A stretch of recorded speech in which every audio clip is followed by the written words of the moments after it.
Today we paint the Primark Angron. The main focus of painting Angron is the painting of the warm red skin. So, join me as we paint this commissioned Angron via our double sponge chop painting method. I'm Don, welcome to my channel. This channel is supported by all these awesome brands. Also, special thanks to The Army Painter for making this video possible. By the way, don't forget my discount codes and affiliate links down below. It won't cost you extra and it will help the channel. Also, you'll get some big discounts.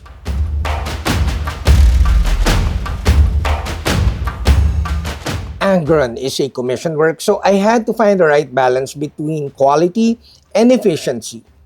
Angron is one of our Primarks that I had to finish painting within a month.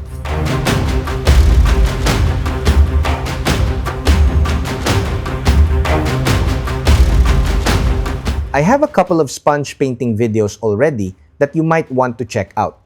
A video shows the sponge underpainting of 4 Primarks, including Angron.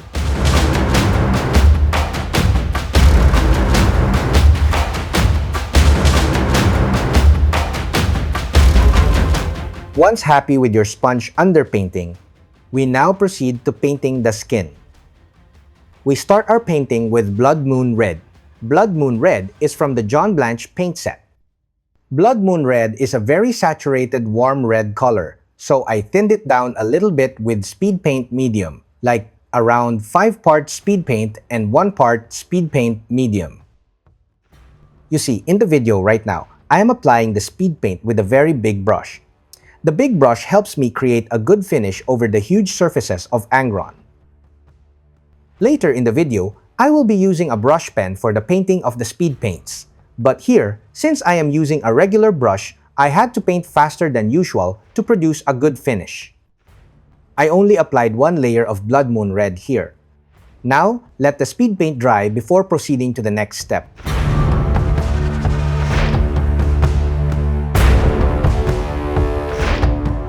Now, let's apply a nice coat of red tone wash all over Angron to give it, like, a bit more contrast. You might ask, why not another layer of thinned down Blood Moon Red? Well, I wanted darker crevices and less filtering of the raised areas, so a wash is a more convenient option. However, if you want more filtering of the raised areas, you may want to use a thinned down speed paint for this part of the painting process. Slaughter Red Thinned Down 1:1 with speed paint medium is a good alternative. Once happy with the wash, let this dry before the next step. Now we have like a darker finish. This darker finish is perfect before another round of sponging. The finish after the wash has darker and more defined like crevices. Now let this dry before we do the next step. Now if you're liking this video, do give this video a thumbs up and consider subscribing to my channel.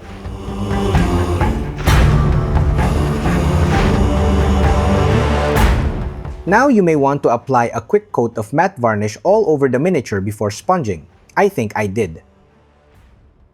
Similar to the first round of sponging, thin your paint, wick the sponge, and paint on the miniature. You should apply less pressure and let the crevices and tight spaces untouched. This will create more like volume.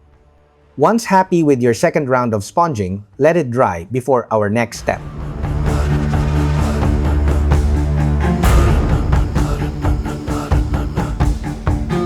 Now, we do our second round of speed paints. Unlike the first round of speed paints, this time I did not thin down the Blood Moon Red with speed paint medium. Now, you may ask why. Well, now I am applying the Blood Moon Red with a brush pen, and the brush pen you see in the video right now is filled with speed paint medium. Using a brush pen filled with speed paint medium allowed me to paint the Blood Moon Red at full intensity, without the fear of an uneven finish or the creation of dried edges or coffee stains. The brush pen also allows me to, paint at a more relaxing pace than with a regular brush. Now you could see in the video right now, the painting with just speed paint, painting with speed paint and wash, and the painting with double sponge chop. I am happy with the result of the double sponge chop skin so far, but I want a bit more contrast and darker shade areas. So now, we paint with another round of speed paint. This time, we are painting with aged hide, which is a weird color. Aged hide produces weak mid-tones on the raised areas but very dark color on the crevices. So aged hide has a wash finish in a way without thinning with water or speed paint medium. Notice in the video that we are painting aged hide just on the crevices and areas that we perceive as shadow areas. This will allow us to create more volume and lighting effect to our painting with very less effort. I mean with very little effort.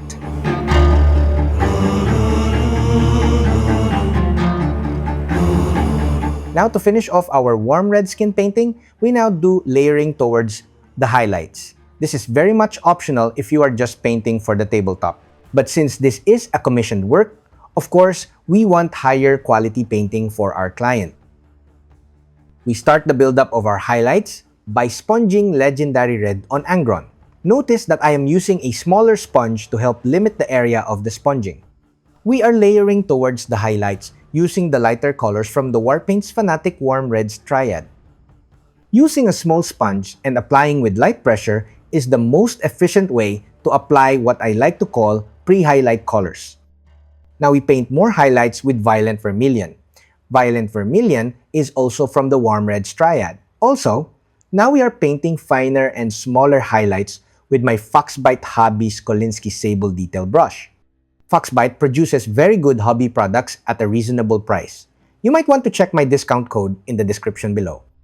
Anyways, going back to the video, you now see me paint very fine strokes and stipples as I try to create more contrast and volume to the Angron skin painting. Once happy with your Violent Vermilion fat highlighting, we switch to our final highlight color. We are using Fair Skin from the historical paint sets. A good alternative for this color is Pearl Skin from the Rose Skin Tones Triad. Or, you may simply mix a bit of white paint or ice yellow to Violent Vermilion to create a final highlight color.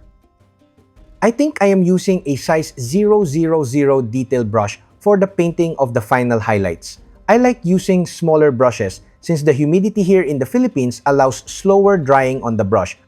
Also, I do not have to focus too much in applying with very light pressure since I am using a small brush. Now after a little bit of glazing with Angelic Red, I am pretty happy with the result. This could be my most efficient and fastest skin painting yet. The use of the sponges and the speed paints helps me paint the warm Angron skin fairly quickly. Painting with the sponge and via our double sponge chop gave me a nice base for the layering towards the highlights. Now before we paint the rest of Angron, you may want to seal your painting with a quick coat of matte varnish. Once I'm happy with the painting of the warm red skin of Angron, it's just a matter of painting the armor. Now, I wanted a shorter video for Angron since the video of Mortarion did not do well in terms of views. The Morty video is around 16 minutes long, so I figured you guys want to watch shorter videos. Anyways, the painting of the rest of Angron is just speed paints, washes, and highlights. However, I could be wrong. Do tell me at the comment section below if you want short, quick videos of the painting of this flaming sword or the painting of the armor. I do hope you enjoyed the painting of Angron's warm red skin. As mentioned earlier, this was my fastest and most efficient skin painting. I think I only spent a day in the painting of the skin, including the huge wings.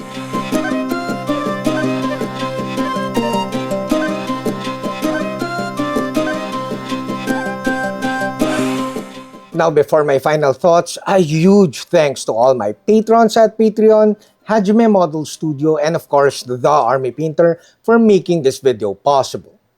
So the painting of the 4 Primarchs within a month is not really speed painting. I think it's fairly slow if you refer it to speed painting, but it's pretty fast because these Primarchs are very detailed.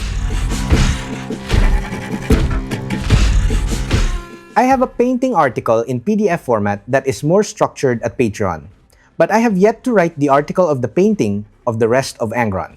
However, if you do want to support this channel, you may want to check our Patreon page or our website. Now, back to Angron.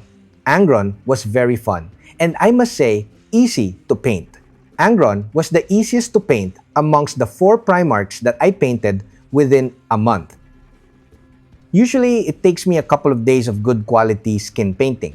But like I mentioned earlier, I think I only painted this warm red skin for just a day. Meaning, I think I finished painting Angron in just 3 days.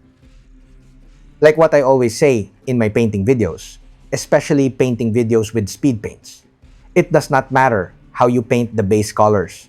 You can paint with the airbrush, you can paint with slap chop, sponge chop, or speed paints over zenithal, or you can paint with regular acrylics via layering. At the end of the day, you have to create values, contrast, color depth, lighting, texturing, and interest to your painting. I must admit though, that painting with speed paints or with any contrast type paint is not for beginners. It takes a little bit of getting used to. Painting with regular acrylics via basic layering gives you the most control. More control means it is a little more time consuming, but you do less unwanted effects. Having said that, I hope you find my miniature painting videos helpful in terms of producing quicker painted miniatures with fairly good quality results. The next Primarch painting videos will be the painting of Fulgrim and Magnus the Red. So subscribe to this channel so that you don't miss those videos. That's it, Pansit. I hope you like this video. Don't forget to comment, like, subscribe, and all that stuff. Until next video, guys. Bye! If you like this video, you might want to check out these other videos.